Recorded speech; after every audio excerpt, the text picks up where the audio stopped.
11:49 a.m. The tires of Edward's unmarked sedan screamed against the pavement as it came to a violent stop outside Gold Crown Jewelers. People were running in every direction. Some cried. Others screamed. A woman stumbled across the sidewalk, clutching her bleeding arm while another man desperately tried to help her. The piercing wail of police sirens echoed through the street. Daniel looked through the windshield. This is worse than dispatch said. Edward's expression hardened. It always is. He reached for the radio. Major crimes on scene. His voice remained calm. Years of experience had taught him something most rookies never understood.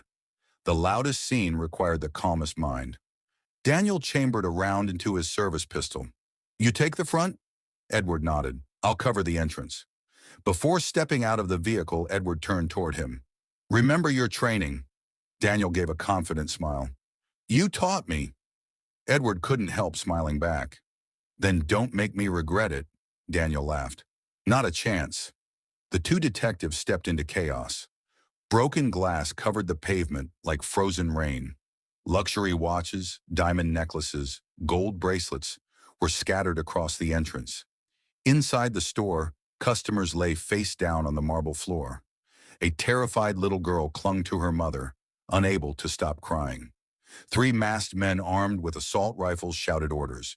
Another robber stuffed velvet jewelry trays into a duffel bag. One of them looked toward the entrance. Cops! Gunfire exploded. The windows shattered.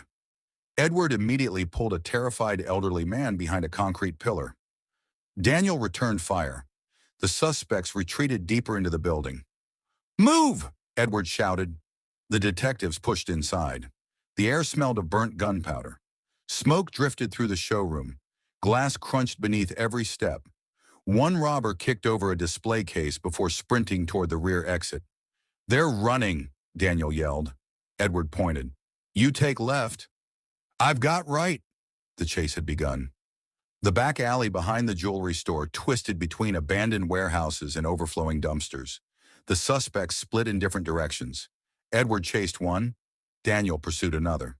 The youngest robber glanced over his shoulder before disappearing around a corner.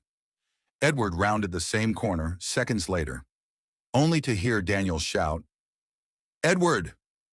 A deafening gunshot echoed through the alley, then another, then silence.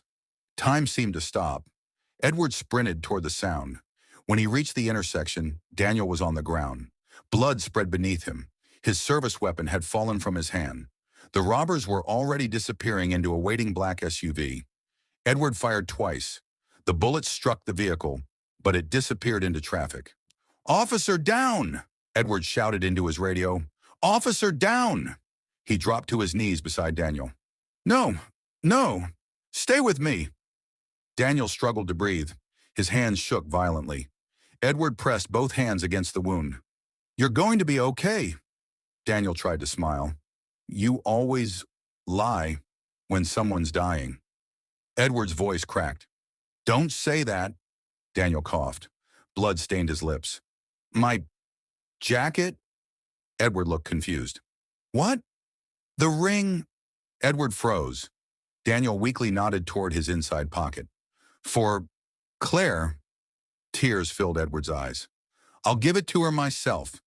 Daniel slowly shook his head. You promise. Edward grabbed his hand. I promise. Daniel took one final breath. Tell her. I was happy. His hand went limp. Everything became silent. Edward remained there, still holding Daniel's hand, unable to accept what had just happened. For the first time in years, Detective Edward Lawson cried. The ambulance arrived 5 minutes later, but 5 minutes was 5 minutes too late. The paramedics exchanged the same look every police officer dreaded. One slowly removed his gloves. I'm sorry. Edward didn't answer.